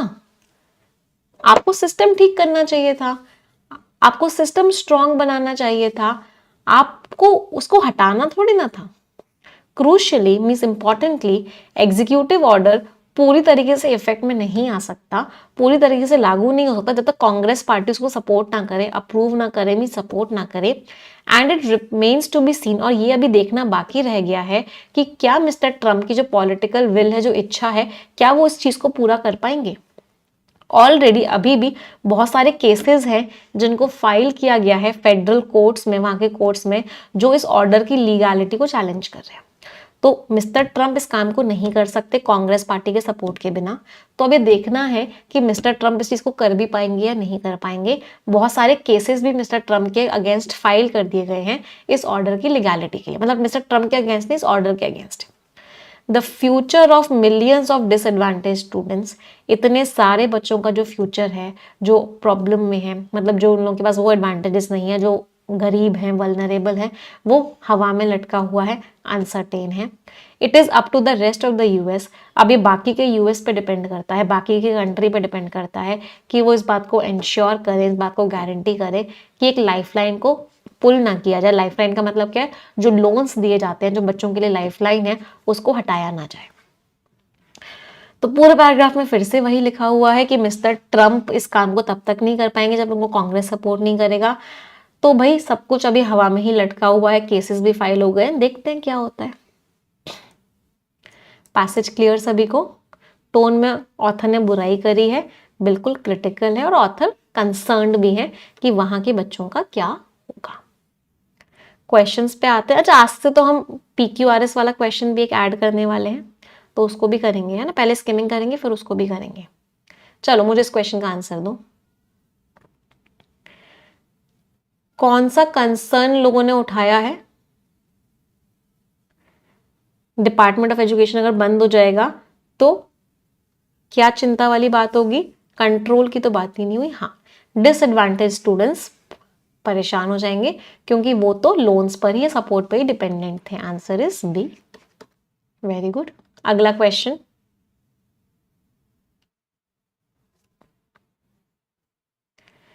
व्हाइट हाउस की प्रेस सेक्रेटरी ने क्या जस्टिफिकेशन दिया? उन्होंने जस्टिफिकेशन क्या दिया कि भाई बच्चों की परफॉर्मेंस तो अच्छी नहीं हो रही है, हम पैसे पे पैसा खर्च कर रहे हैं, क्यों करें हम पैसा खर्च जब परफॉर्मेंस ही अच्छी नहीं हो रही? तो फेडरल गवर्नमेंट ने एजुकेशन में बहुत खर्चा कर लिया, लेकिन बच्चों की परफॉर्मेंस तो इम्प्रूव ही नहीं हो रही है। Answer is what? A. Very good. Next question, author का टोन कैसा है? ऑथर क्या बोल रहे हैं? ऑथर न्यूट्रल है क्या? नहीं। ऑथर सपोर्ट कर रहे हैं? नहीं। हाँ, ऑथर ने बुराई करी है कि बहुत नुकसान है बच्चों के लिए। इनडिफरेंट का मीनिंग ऑथर को कोई फर्क नहीं पड़ता, नहीं, ऑथर ने बुराई करी है, ऑथर कंसर्न्ड है। समझ आया फर्स्ट आर्टिकल सभी को? मजा आया? चलो अब आ जाते हैं स्किमिंग पे। Now we will skim the passage. एक रिक्वेस्ट करूंगी सभी को, एक बार जल्दी से सेशन को लाइक कर देंगे। जितने बच्चों ने लाइक नहीं किया है सेशन, तुरंत के तुरंत लाइक कर देंगे। अच्छा, एक इंपॉर्टेंट चीज़ है, रिकॉर्डेड बैच जो आप लोगों को मिल रहा था सिर्फ और सिर्फ 700 समथिंग रुपीज़ में, वो आपको सिर्फ कल तक और मिलेगा। उसको हम हटा देंगे फिर, है ना? फिर आप लाइव स्टार्ट करोगे। ऊपर से प्रोफेशन 3.0 भी लाइव स्टार्ट होने वाला है। उसकी डेट्स मैं आपको आज या कल में इन्फॉर्म कर दूंगी कब से आपका 3.0 आ रहा है, और बाकी डिटेल्स लास्ट में शेयर करूंगी। Food from the woods, woods का मतलब क्या होता है? जंगल, फॉरेस्ट। तो फॉरेस्ट से फूड की बात करने वाले हैं। द फॉरगॉटन लिंक, वो लिंक जिसको हम भूल चुके हैं, जो क्लाइमेट रेजिलियंस, क्लाइमेट स्ट्रेंथ का है, क्लाइमेट को रिकवर करने में हेल्प करता है। तो हम फॉरेस्ट की बात करने वाले हैं। चलो, PQRS वाले क्वेश्चंस होते हैं सेंटेंस रीअरेंजमेंट के क्वेश्चंस, पैराजंबल्स के क्वेश्चंस। चलिए स्किमिंग करके मुझे मेन आइडिया बताएंगे सभी लोग। Everyone tell me the main idea. ऊपर ऊपर से पढ़ेंगे और मेन आइडिया बताएंगे।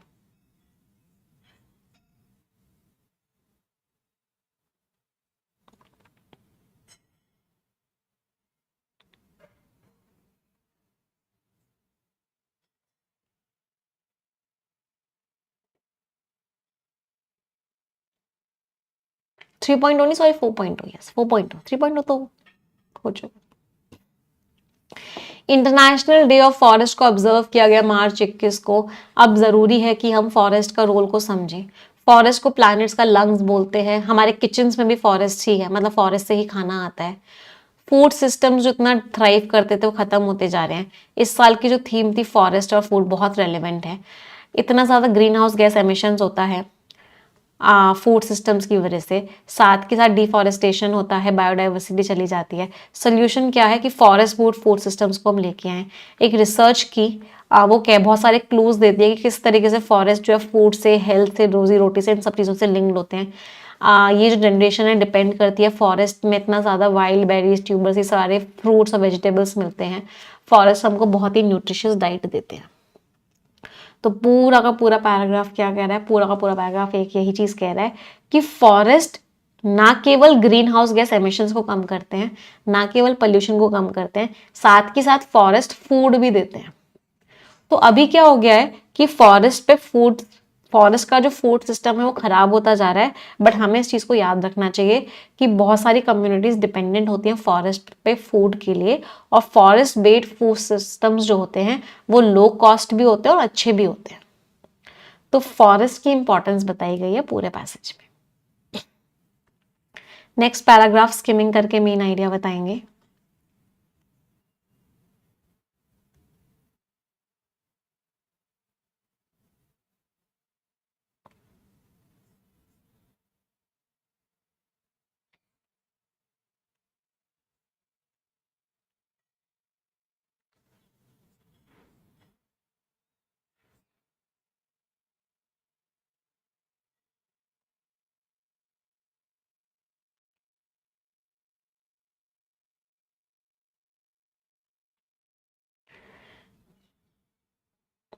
हाँ जी, अगला पैराग्राफ क्या कह रहा है? शिफ्टिंग कल्टीवेशन की जो प्रैक्टिस है, इन सारी चीज़ों को उगाया जाता है फॉरेस्ट में, ये बहुत इंपॉर्टेंट रही है। जो रेसिपीज़ है वो इस बात का सबूत है। उनके जो मील्स होते हैं उनमें ऐसी ऐसी वेजिटेबल्स होती है, इन सारी वेजिटेबल्स होती है, ये सारी दालें होती हैं, ये इंग्रेडिएंट्स को वो इसके साथ कुक करते हैं जिसमें ऑयल नहीं होता है, बहुत ना के बराबर ऑयल होता है। इस तरह की कुकिंग दिखाती है कि फॉरेस्ट से कितना कनेक्शन है। बहुत सारी रिसोर्सेज लेकिन अभी कम होती जा रही हैं, बिल्कुल ही खत्म हो गई हैं, जो पहले बैलेंस में हुआ करती थी। तो फॉरेस्ट फार्म का जो फूड कनेक्शन है ये सामने आया है इन सारी पॉलिसीज की वजह से, जो इन्वायरमेंट को शेप कर रही है। तो पूरे पैराग्राफ का मेन आइडिया क्या है कि फॉरेस्ट हमें बहुत सारी वेजिटेबल्स देते हैं, बहुत सारी दालें देते हैं, बहुत सारा फूड देते हैं। तो कम्युनिटीज जो फॉरेस्ट में रहती हैं वो तो इन सबको यूज कर रही हैं, लेकिन धीरे धीरे ये सब चीजें खत्म होती जा रही हैं। तो ये सब हमें खत्म नहीं करना है, फॉरेस्ट को फूड से लिंक करके रखना है। फॉरेस्ट में जो फूड उगता है उसको हमें कंज्यूम करते हुए रहना है, तभी नेचर के साथ बैलेंस मेंटेन हो पाएगा। हाँ, फॉरेस्ट की रेसिपीज की बात की गई थी, right. Last paragraph main idea बताएंगे। एवरीवन,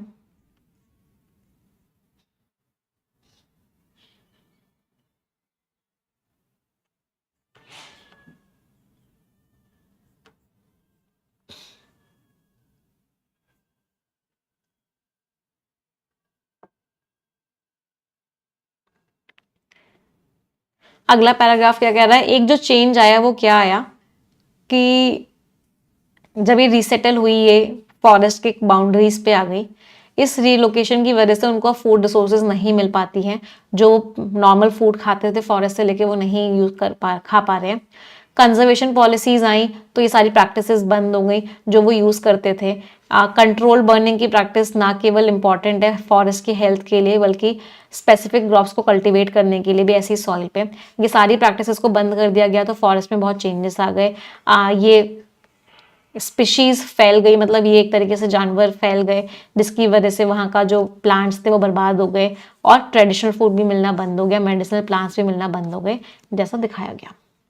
तो बेसिकली पूरा पैराग्राफ क्या कह रहा है कि कुछ लोग फॉरेस्ट के अंदर रहते थे पहले, तो वो फॉरेस्ट को मेंटेन करते थे, फॉरेस्ट में चीज़ों को उगाते थे, उनको प्रोटेक्ट करते थे, सब कुछ करते थे। लेकिन जैसे ही उनको फॉरेस्ट की बाउंड्री पे भेजा गया तो उन लोगों को उनका खाना मिलना बंद हो गया। तो उन लोगों ने वो खाना उगाना बंद कर दिया क्योंकि वो बहुत डीप फॉरेस्ट में मिलता था। दूसरी बात, बर्निंग को भी जब कंट्रोल किया गया, तो बर्निंग को कंट्रोल किया गया तो फॉरेस्ट का जो पूरा का पूरा इकोलॉजी था वो चेंज हो गया। तो इस सब चीज़ों से प्रॉब्लम हो गई। क्वेश्चंस पर आते हैं। तो कंजर्वेशन पॉलिसीज का इम्पैक्ट क्या पड़ा? प्रॉब्लम्स हो गई। कंजर्वेशन पॉलिसीज से क्या हो गई? प्रॉब्लम्स हो गई। तो टोन से भी कर सकते हो आप इस क्वेश्चन के आंसर को। डिफॉरेस्टेशन कम हुआ है क्या? फूड सिक्योरिटी अच्छी हुई है इन लोगों की? नहीं, इनकी फूड सिक्योरिटी में प्रॉब्लम आ गई। पहले ये फॉरेस्ट के अंदर रहते थे तो इनको आराम से फूड मिल जाता था, ये ग्रो करते थे। प्रॉब्लम्स हुई है ना, थ्राइव हुआ है, ग्रो हुआ है, ये भी उल्टा लिखा हुआ है, टोन से कर सकते हो। इनको रिलोकेट किया गया तो उनको अब ट्रेडिशनल फूड रिसोर्सेज नहीं मिल पाती हैं। राइट आंसर इज सी।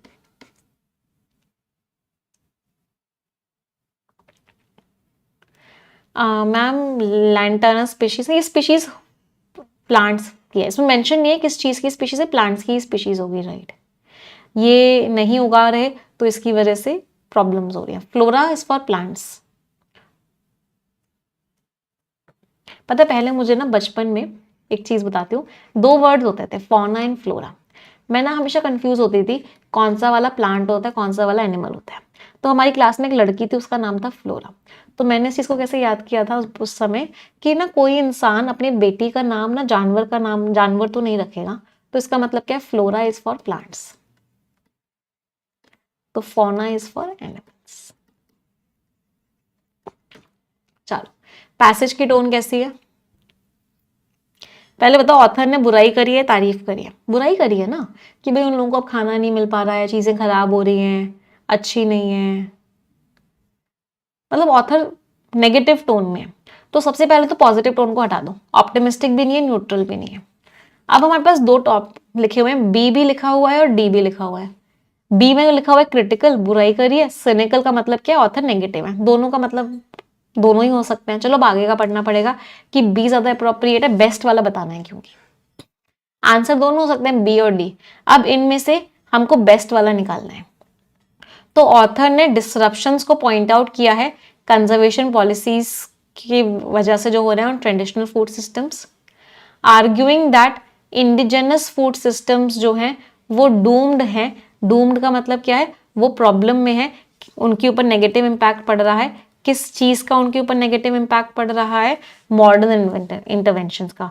तो जो मॉडर्न चेंजेस आ रहे हैं उनके ऊपर नेगेटिव इम्पैक्ट पड़ रहा है। दोनों ही सही है, both of them are correct, but ज्यादा सही कौन सा है? बी वाला। कंजर्वेशन पॉलिसीज की वजह से जो डिसरप्शन आ रहे हैं, मॉडर्न इंटरवेंशंस नहीं, कंजर्वेशन पॉलिसीज की वजह से। तो बेटर कौन सा है, बेस्ट कौन सा है? बी। अदरवाइज डी भी सही था। चलो अब आ जाते हैं पैराजंबल पे। 5 सेंटेंसेस दिए हुए हैं, इनको हमको अरेंज करना है जिससे कि एक मीनिंगफुल पैराग्राफ बन जाए। सबसे पहला स्टेप क्या होता है PQRS वाले क्वेश्चन में? रीडिंग। तो हमने क्या किया? सबसे पहले रीड किया। तो जो मेजर जनरल एग्रीमेंट ने पास किया, इसका मतलब है none of the 193 member states requested a vote. कौन सी स्टेट्स, कैसी स्टेट्स, किसका मेंबर? तो ये स्टार्टिंग स्टेटमेंट नहीं हो सकता। ध्यान से समझना कैसे मैं अरेंज कर रही हूँ। दैट इट, यहाँ पे इट लिखा हुआ है, इसका मतलब ये भी स्टार्टिंग नहीं हो सकता। इसको अडॉप्ट किया गया सबके द्वारा। ये दिखाता है फ्रस्ट्रेशन इस फैक्ट को लेके कि ग्रीन हाउस गैस एमिशंस जो प्लैनेट को वार्म करती हैं, तबाही मचा देती हैं गरीब नेशंस में, उनको कम नहीं किया जा रहा है। वेडनेसडे को वनुआटू, जिसमें पॉपुलेशन है 3 लाख लोगों की, उन्होंने रैली करी, कंट्रीज को बोला कि वो इंटरनेशनल कोर्ट ऑफ जस्टिस को बोले कि वो एक सवाल के ऊपर अपना ध्यान दे कि क्या कंट्री को स्यू किया जा सकता है इंटरनेशनल लॉ के द्वारा अगर वो क्लाइमेट चेंज को रोक नहीं पा रही है। हो सकता है स्टार्टिंग। जो जनरल असेंबली का जो हॉल था वो रुक गया तारीफ में। कौन सी जनरल असेंबली, कहाँ की जनरल असेंबली? स्टार्टिंग नहीं हो सकता। एक छोटा सा कंट्री है, उसने एक बहुत ही जीत हासिल की है जिससे ग्लोबल पावर्स क्या हो सकती हैं? एल्यूड हो सकती हैं। ये भी स्टार्टिंग हो सकता है। चलो अब हमको क्या आइडेंटिफाई करना है? अब हमको आइडेंटिफाई करना है कि इन दोनों में से कौन सा स्टेटमेंट स्टार्टिंग स्टेटमेंट होगा। तो बेटा हमेशा एक बात को याद रखो जो कि बहुत ही ज्यादा इंपॉर्टेंट बात है, जब भी अ आर्टिकल लिखा होता है और यहाँ पे अगर आप देखोगे तो इसका नाम आ गया, तो आ आर्टिकल अब तब यूज करते हो जब आपको उसके बारे में कोई इंफॉर्मेशन नहीं होती है। इसलिए आ आर्टिकल को या एन आर्टिकल को हम क्या बोलते हैं? इनडेफिनेट आर्टिकल बोलते हैं। बहुत इंपॉर्टेंट कॉन्सेप्ट है ये।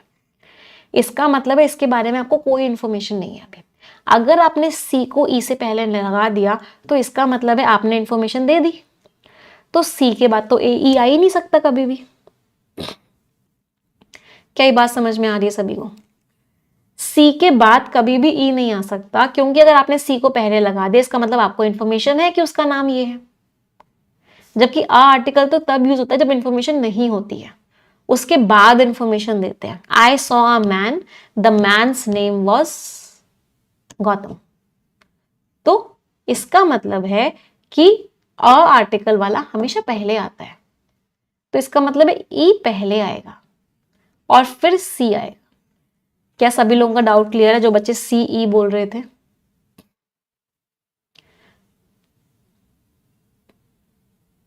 चलो, तो ई और सी हमारा बन चुका है। अब हमारे पास 3 स्टेटमेंट्स बचे हैं, एक ए बचा है, एक बी बचा है और एक डी बचा है। इनको हमें अरेंज करना है। यहां पे लिखा हुआ है इट वॉज अडॉप्टेड। किस चीज को अडॉप्ट किया गया होगा? बाय कंसेंसस, हर किसी ने अडॉप्ट कर लिया। ये दिखाता है कि कितना ज्यादा फ्रस्ट्रेशन है। किस चीज को अडॉप्ट किया होगा? वोट को। तो क्या ये सीक्वेंस समझ में आ रहा था ए और बी का, कि हर किसी ने उसको अडॉप्ट कर लिया? तो जो मेजर है जिसको जनरल एग्रीमेंट से पास किया गया कि sorry none of the 193 member states requested vote, मतलब किसी ने भी वोट नहीं मांगा, तो किसको अडॉप्ट किया गया? इस मेजर को। सबने हाँ कर दिया, किसी ने भी वोट नहीं मांगा। तो इतने सारे लोगों ने इसको मान लिया, कंसेंसस मतलब हर किसी ने इस बात को मान लिया। तो ए में क्या लिखा हुआ है कि मेजर को जनरल एग्रीमेंट से पास किया, सबने पास कर दिया, किसी ने भी वोट नहीं मांगा, तो इसको इतने सारे लोगों ने पास किया। कंसेंसस का मतलब भी क्या होता है? General agreement. ये दोनों वर्ड आपस में सिनोनिम्स हैं कि इसको सबने मान लिया। तो ये क्या दिखाता है कि कितना ज्यादा लोग फ्रस्ट्रेटेड हैं। क्या सभी को ए और बी का पेयर क्लियर है? चलो ए और बी भी हो गया। अब हमको बस ये आइडेंटिफाई करना है कि डी कहां पर आएगा। डी के पास 2 पोजीशंस हैं। पहली पोजीशन है यहां पे कि डी यहां पर आ सकता है, दूसरी पोजीशन है यहाँ पे, डी यहाँ पे आ सकता है। डी कहाँ आएगा? The hall of the general assembly. General assembly का जो हॉल था उसने तालियां बजाई। एरप्टेड इन अपलॉज का मतलब क्या है? सबने भर भर के तालियां बजाई। तो तालियां कब बजाई जाएंगी बताओ? जब कोई एक्शन होगा उसके बाद तालियां बजाई जाएंगी, कि ऐसा हुआ हॉल में सबने तालियां बजाई। तो बताओ डी कहां आएगा? अपने आप आइडेंटिफाई कर लोगे। यहां पे तो कोई एक्शन की बात ही नहीं कर रहे, यहां पे तो किसी चीज का रिजल्ट बता रहे। बी में तो ए का रिजल्ट है कि सबने हां कर दिया, तो सबने हां कर दिया, तो ऐसा लगता है कि लोग कितने ज्यादा परेशान हैं। ऊपर से यहाँ पे परेशानी की बात हो रही है, तो तालियां बजाने की बात तो नहीं होगी बी के बाद। महापापी अवार्ड देने वालों जिन बच्चों ने बी के बाद डी लगाया है। यहां तो ये बोल रहे हैं कि लोग फ्रस्ट्रेटेड हैं, फ्रस्ट्रेटेड हैं, इरिटेटेड हैं, परेशान हैं। तो परेशान के बाद आप बोलोगे तालियां बजाने की बात बोलोगे? इसका मतलब बी के बाद तो नहीं आएगा। इन्होंने सवाल पूछा, सवाल इतना बढ़िया लगा लोगों को कि सब लोगों ने तालियां बजा दी। तो इसका मतलब डी कहां आएगा? यहां आएगा। तो what is the final sequence? Final sequence का मतलब, फाइनल सीक्वेंस क्या हो गया? ई सी डी ए एंड। तो इस पैराजंबल की हेल्प से हमने दो कॉन्सेप्ट सीखे। पहला कॉन्सेप्ट हमने क्या सीखा? पहला कॉन्सेप्ट हमने सीखा कि आर्टिकल अ कभी भी किसी की इंफॉर्मेशन के बाद नहीं आ सकता। दूसरा कॉन्सेप्ट हमने क्या सीखा? कि जब भी कोई रिजल्ट दिया हो और प्रोनाउन यूज हो रखा हो, उससे पहले उसकी बात बतानी पड़ेगी, तभी आप उसको यूज कर पाओगे। तीसरी चीज, टोन मैच करी। इसकी टोन पॉजिटिव थी, तो इसमें सवाल पूछा, लोगों को बड़ा पसंद आया, तो इसकी भी टोन कैसी थी? पॉजिटिव। नेगेटिव टोन के बाद पॉजिटिव टोन नहीं लगा सकते। क्लियर? चलो आ जाते हैं मैच द कॉलम्स पे। देखते हैं कितने इडियम्स याद हुए आप सभी को। ऑन दी बैक बर्नर मतलब उसकी अभी कोई इंपॉर्टेंस नहीं है। कहाँ गया? E. In the same boat, same situation में है। Get the ball rolling, start करवाओ भाई काम को। एट दी हेल्म मतलब आप लीडर हो इस चीज के। पिग आउट बहुत खाना। ई ए डी बी एंड सी। चलो 10 वर्ड्स हैं, इनमें से 3 वर्ड्स का मीनिंग सभी लोग कमेंट में लिखेंगे। आप सभी की जिम्मेदारी है कि आप कम से कम 3 वर्ड्स का मीनिंग कमेंट में लिखेंगे ही लिखेंगे। It is your responsibility. हर कोई अपनी जिम्मेदारी पूरी करना है, हर किसी को अपनी जिम्मेदारी पूरी करनी है ना। जो बच्चे मीनिंग्स लिखेंगे उनमें से एक बच्चे को बहुत इंपॉर्टेंट बुक मिलेगी, success no more an illusion. उस बच्चे के घर ये बुक भिजवाई जाएगी, उस बच्चे का नाम कल कॉमेंट सेक्शन में पिन भी हो जाएगा। तो मेक श्योर करो कि सभी लोग कम से कम 3 वर्ड्स का मीनिंग कमेंट में लिखें ही लिखें। जो बच्चे मुझसे कंप्लीट इंग्लिश पढ़ना चाहते हैं तो परफेक्शन 4.0 स्टार्ट हो रहा है। It is starting from 30th of March. तो 30 मार्च से आपका परफेक्शन 4.0 स्टार्ट हो रहा है। तो मेक श्योर करो कि आप उससे पहले पहले सब्सक्रिप्शन हर हालत में ले लो। यहाँ पे आपको कंप्लीट इंग्लिश पढ़ाई जाएगी, लाइव प्लस रिकॉर्डेड। सारी क्लासेस मिलेंगी बैक टू बैक। सारे topics, reading comprehension, sentence rearrangement, cloze test, vocabulary, सब कुछ मिलता है। कोड आप लगाओगे निमिषा, आपको मैक्सिमम डिस्काउंट भी मिल जाएगा। जितना डिले करोगे उतना ही बाकी बच्चे आपसे आगे निकल जाएंगे। एक आदत बना लो परफेक्शन और एडिटोरियल को रोज करने की। अगर 2 घंटे इंग्लिश को रोज दे दिए तो इंग्लिश में कहीं कोई नंबर नहीं जाएगा, इंग्लिश बहुत स्ट्रांग हो जाएगी। बट उसके लिए कम से कम 2 घंटे रोज पढ़ना पड़ेगा। जो बच्चे अफोर्ड नहीं कर पा रहे हैं उन बच्चों के लिए रिकॉर्डेड बैच हमने लेके आए थे, जो रिकॉर्डेड बैच आपका कल तक चलेगा। तो अगर आपको चाहिए कि मैम हम लाइव नहीं रिकॉर्डेड से भी काम चला लेंगे, हम अफोर्ड नहीं कर सकते लाइव वाले बैच को, तो आप रिकॉर्डेड बैच ले सकते हो। ठीक है? सारे सब्जेक्ट्स पढ़ने का प्रीमियम सब्सक्रिप्शन ले लो, इसमें आपको सारे फैकल्टीज मिलेंगे। कोड आप निमिषा लगाओगे, मैक्सिमम डिस्काउंट आपको मिल जाएगा। ठीक है? ये टेलीग्राम चैनल से इनको ज्वाइन कर लो, यहाँ सारी पीडीएफ, सारी मैगजीन मिल जाती है। फिर भी कोई डाउट, कोई क्वेरी रह जाती है, इस नंबर पे हमें व्हाट्सएप करके पूछ लेना, या इस वीडियो के डिस्क्रिप्शन में एक फॉर्म है, उस फॉर्म को फिल कर देना। टीम आपको कॉल करेगी, आपके सारे डाउट्स एंड क्वेरीज का